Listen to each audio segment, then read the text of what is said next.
Hi, soapy friends. Welcome to Wet Soap Wednesday Live.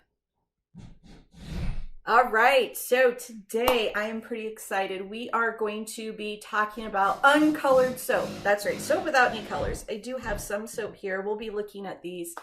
So why on earth are we talking about soap without colors? A couple things. One, I am currently hosting the Soap Challenge Club for February, and everyone is making natural soap colors. I am very excited. Hi, Lily. Good to see you pop in. I'm very excited for the challenge because it means soap makers who have never played with natural colorants are giving it a try this time. Sorry, my phone started making noises. All right, that's hushed now. So there's all sorts of soap makers trying new things with natural colorants and maybe even trying natural colorants for the very first time. And one thing that's very critical to natural colors is to understand the base color of your soap. If you have a soap that is naturally green tinted or yellow tinted or maybe even orange tinted, with maybe some palm kernel oil, which makes some beautiful colors, you're not going to get great colors for everything else you add to it. So it's just basic color theory. When you're mixing colors together, you're going to get a different color. And if your soap base isn't white or as white as it can be, considering working with natural oils, then whatever colorant you add to it is going to change.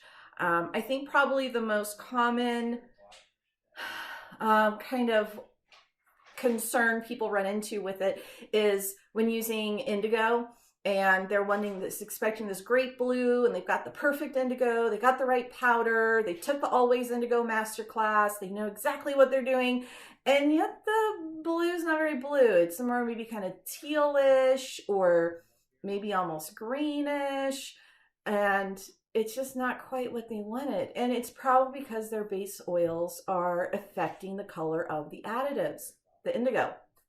So that's what we're talking about today. We're going to take my go-to recipe, which I just put up on the site. Very excited about it. It's available on the site now. But this recipe is my go-to recipe. It is a vegan recipe. It is a palm-free recipe. It is made with grocery store oils. For the most part, it does use some sunflower seed oil. Some grocery stores don't carry that, so you might have to go to the grocery store down the street and around the corner. But I find it all across the United States in grocery stores. You can also order all of these oils from Soaper's Choice, which is where I get mine from. You can also get them at Costco. So they're very accessible oils. So that's a big thumbs up for that. It is a vegan recipe. I am not a vegan, but I love vegan soaps. I'm not a big fan of animal fats in my soaps personally on my skin. I just don't like the feel of them. Some people absolutely love them. And so if you want to substitute in some animal fats, have fun formulating with that, you totally can. And it's also palm free. So there's a lot of conflict, drama, discussion about whether or not you should be using palm oil in soap or any other products. I don't use palm oil. I've never liked it, mostly for personal reasons, and I've never soaped with it, and I don't put it in my soap. So what does that mean? Why you care? Well, palm oil is going to kind of give that big, bubbly, hard, long-lasting bar kind of oomph. So a lot of people wonder how they can formulate without it. And I always have. These are my oils. I use this base oils to create soaps like this. And we're also going to be creating an uncolored version of it. In the recipe, when I put it up on the website, I do give you my formula for my base oils. Plus I give you my recipe for my oatmeal and calendula bar. And this one is my lavender shea bar. After we make our soap, we're going to soap up with these so you can see the difference in the lather. Because what's really cool about this recipe is you can make some quick modifications to the recipe and get lots of different types of soap without too many adjustments or surprises. All right, so let's get soaping and talk a little more about soap colors and having that nice white soap base. So I think this makes a great light soap base. And it's not perfectly white. It does have olive oil and sunflower seed oil in it, and of course coconut oil, and you can see the colors of the oils here. I'll go ahead and flip over to the overhead view for you so you can see a little better down into my oils. And they do have, let me move this aside so you can get an unadulterated kind of view of the oils. They do have kind of a yellow look to them, and the olive oil that I have right now from Soaper's Choice is darker than it normally is. Your olive oil, all your oils are going to change in color from season to season. So right now we're working with darker than I usually experience olive oil. I still expect a nice light soap base. And as you've all seen from all of my soapy colors on all of our past lives and on all the photos and other tutorials, even with this darker olive oil, I'm still getting great color. This is the same, this is like, I think the last of my batch of this darker olive oil. We'll see what it looks like on the next order. But everything in the Always Indigo Masterclass Live and the Extracting Color from Nature Masterclasses was made with this darker oil. So you see we still got great colors from there. All right, so this is the mold I'm going to use. I only have 500 grams of oil. That should fill roughly half of this mold up, and I'm gonna kind of use it as a pre-cut slab and just chop some bars out of it. Thicker, so I'll probably get about 4 bars. I will insulate and make sure this gels, which is why I'm using the Howell's black box with the lid. This insulates super well, so I will get a nice gel on the soap. I'm also going to pour off just a little bit into my little cavity mold here. I will not gel this. So that way we'll be able to see what the base of this recipe looks like, gelled versus ungelled. Another great bonus to the recipe is, since I'm gelling it and I'm going to use a low water content, I'll be able to unmold it tonight. I will try and pop back on tonight if life allows and unmold it live with you so you can see that you really can unmold it in about, you know, sometimes I can unmold in 4 hours. Sometimes it's more like 6. It depends on the humidity level and how much airflow, how well it insulates. So there's a couple variables there. So I say 5-ish hours. It is 1 o'clock my time now, so I'll check around 4:30 and then I'll check around 6:30 to see if I can unmold it, and that's assuming everything in that general family time block of my day works out so we can do it. Okay, so enough rambling there. Let me grab my gloves.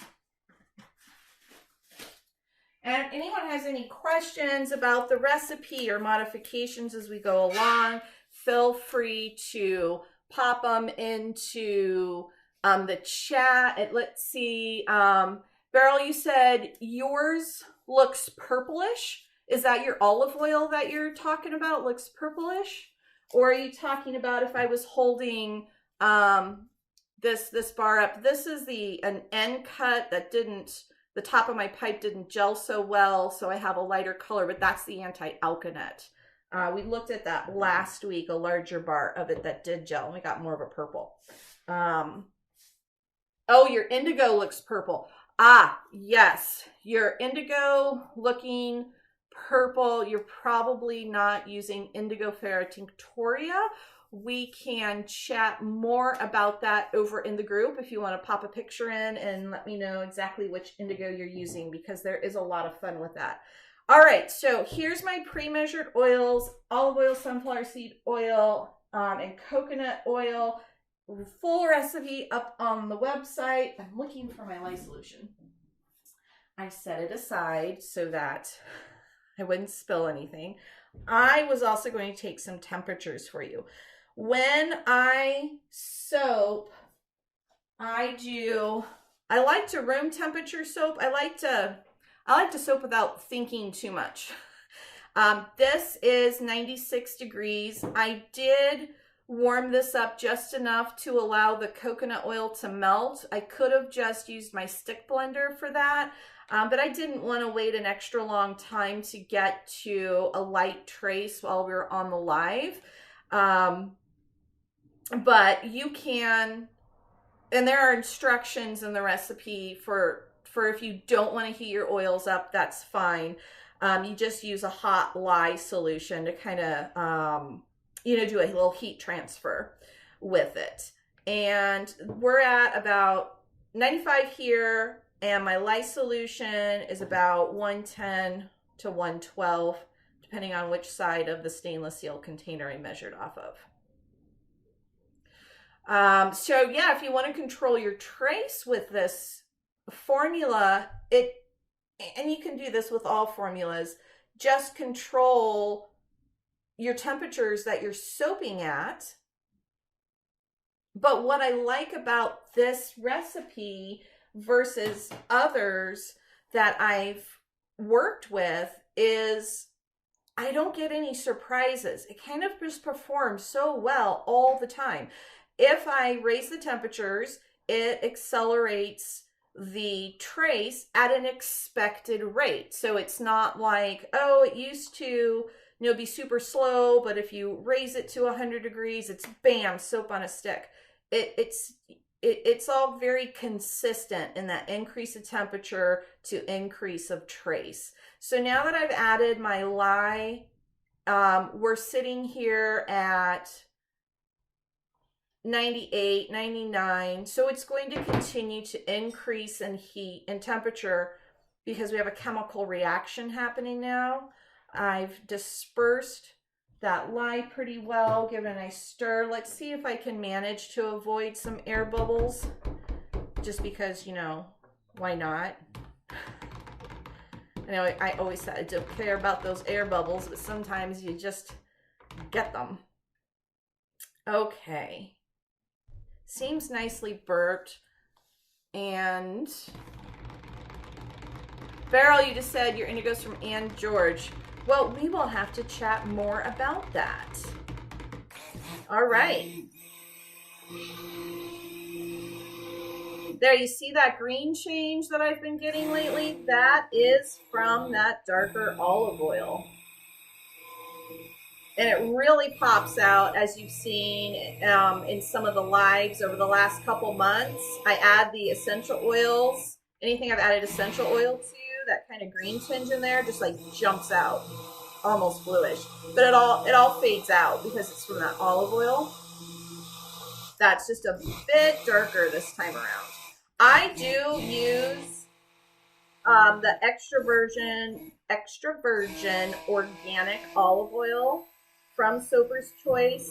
I also use the organic unrefined coconut oil, the 76 degrees. The one that smells like coconut. Oh, I love that so much. But I do use all organic oils.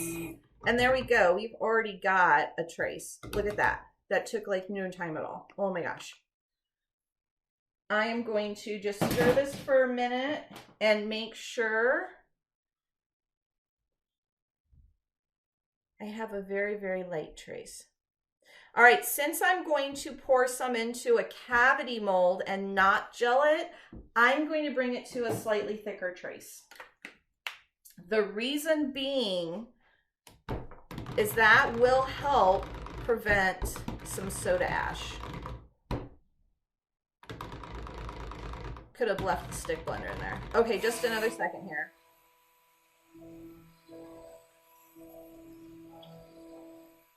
Now, if I was full on room temperature here, oh, I was going to take the temp for y'all. We're at 107. If I was at full on room temperature here, I would, once I reach that emulsion, man, you've got so much time to do all your swirls. And as you saw when we did the blue indigo butterfly swirl, that replay is up on YouTube as well. we had just so much time to work. I had added some additional hard oils to the green indigo, or the unfermented indigo butterfly swirl, and we were at a higher temp, and you can see how much thicker we got with that recipe there. So those are two good videos to kind of take a look at. All right, there we go.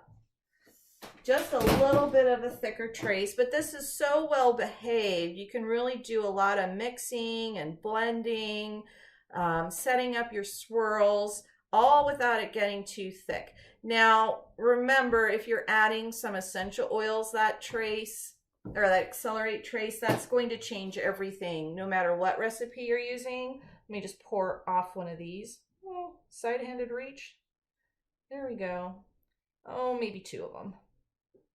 These are just little, about 1 ounce rounds. It's the Crafter Choice 1607. And there we go. There we go. Yay! All right, so we'll insulate this up. That was at a really good time to split and add some colors if we were going to do that. But we will definitely be saving this for posterity so we can have a good example of what this formula looks like without any colorants added to it. And gosh, that was so fast. Next up, let me put some of this away so I don't have any active sodium hydroxide sitting around.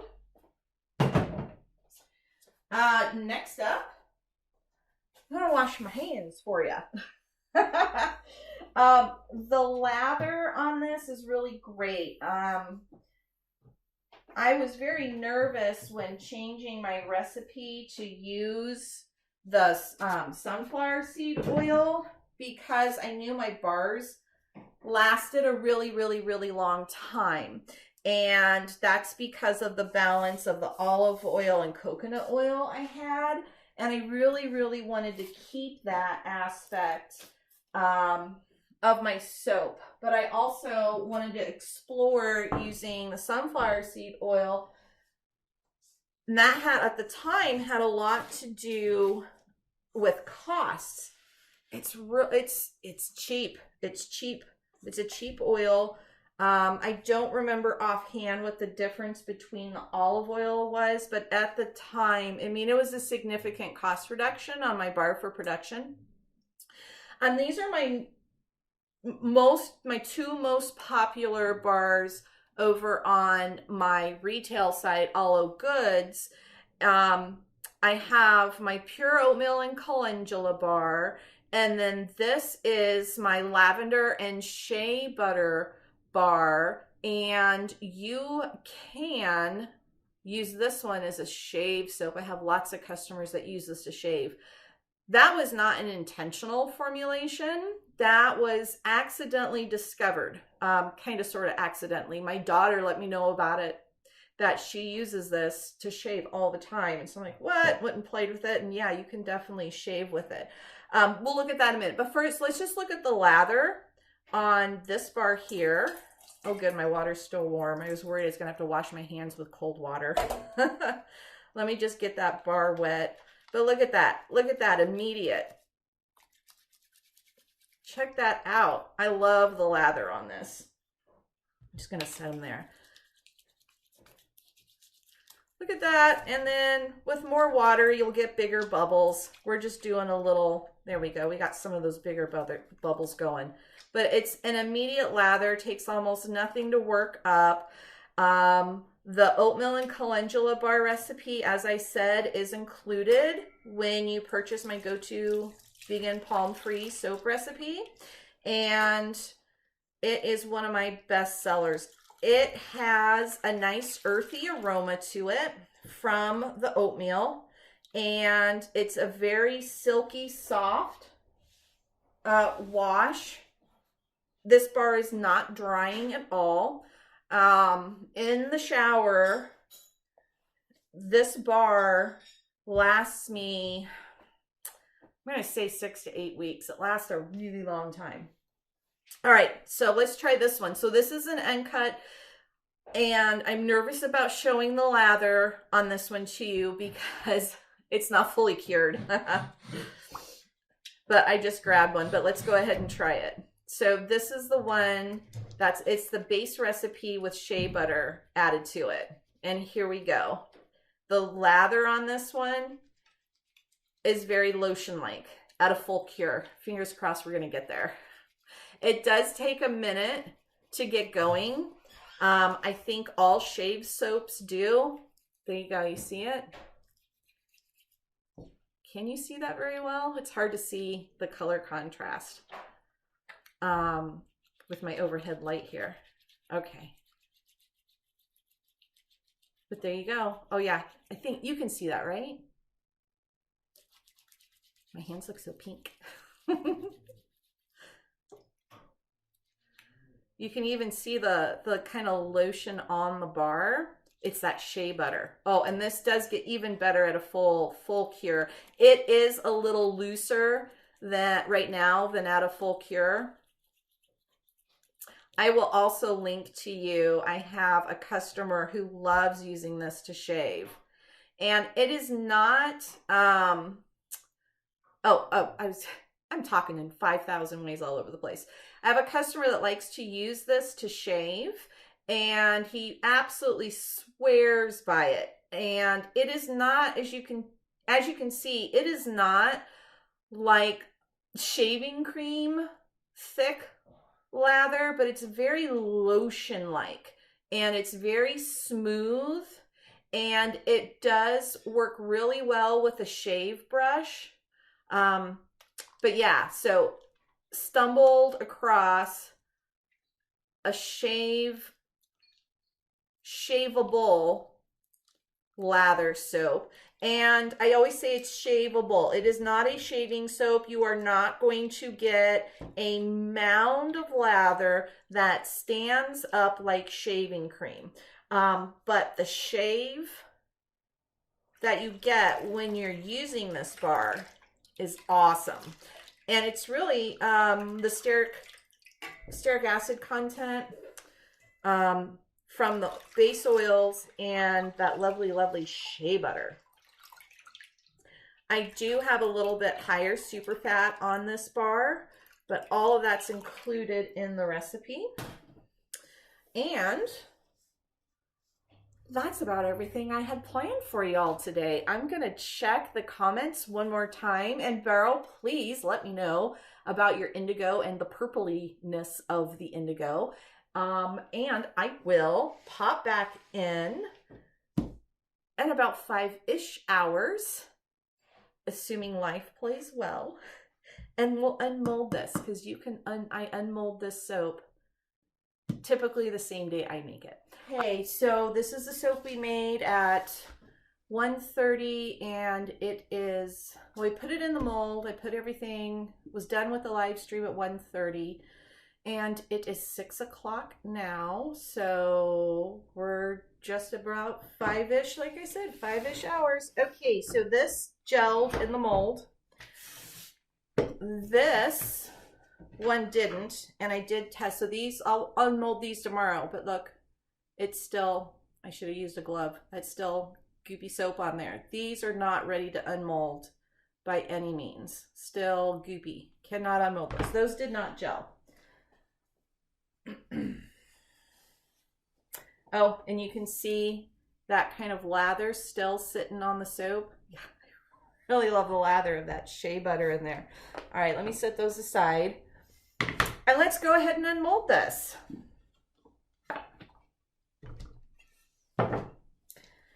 Again, this is probably one of my, I don't know, there's so much that I absolutely love about this recipe, but unmolding this quickly, I really do think is my favorite. It is still quite warm, but as you can see, it unmolded. Okay, a little bit of a ding. See if I can see, there you go. Just a little bit of a ding when I unmolded, but I'm holding it firmly. It's not smushing in. let's go ahead and slice it up. See, I think I normally get about, yeah, this is just over 10. So let's do, oh yeah, let's go ahead and do 2-inch bars. So just gonna put some little marks on here.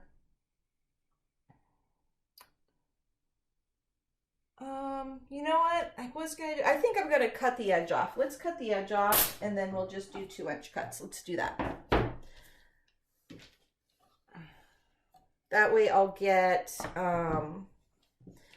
in that mold, in any of these silicone molds,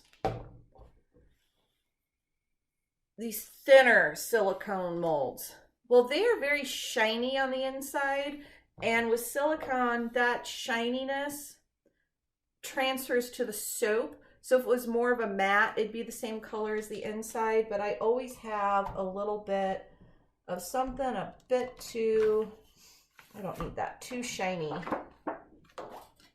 on my edges. So let's go ahead and just trim them off just a little bit, just a smidge, just a little shave. You see that? It's already very hard, and you are gonna have to forgive me still being new with this soap cutter. All right, there we go. See, just a nice little shave. All right, let's go 2-inch bars.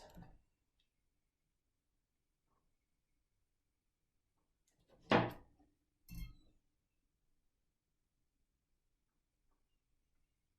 wish you could feel the resistance so you could tell for sure it is set up very nicely.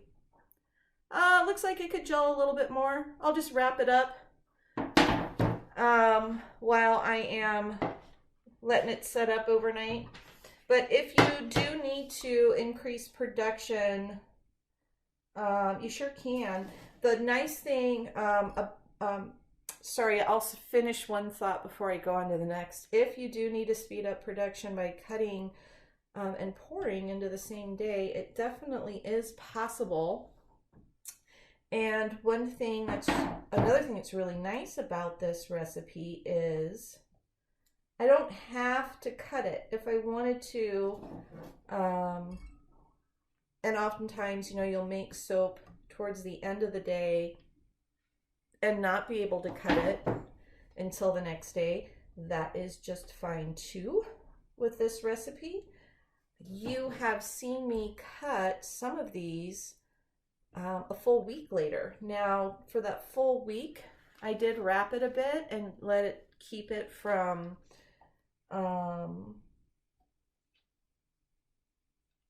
keep the air away from it a bit. Just wrapped it up and kind of put the whole thing in a little plastic wrap because I needed to wait a full week. Most time we don't need to wait a full week to cut a soap, but you know, life happens. Yeah, I'm going to push that one through to let it glide up. But there we go. There's our soaps all cut. And they are looking a bit yellower than I remember on this recipe. And that's just from my darker olive oil, but they will also lighten up a bit as they finish setting up. And remember, these are the these gelled, so they'll be a little bit darker than these little guys over here. These will definitely lighten up as the water evaporates out of them and they finish setting up. And I'll do a little photo shoot of these and get them up with the replay of this up on YouTube. And that's it. That's everything we've got going. We cut some soap. We cut soap 5-ish hours after we made it. I hope you all enjoy the recipe.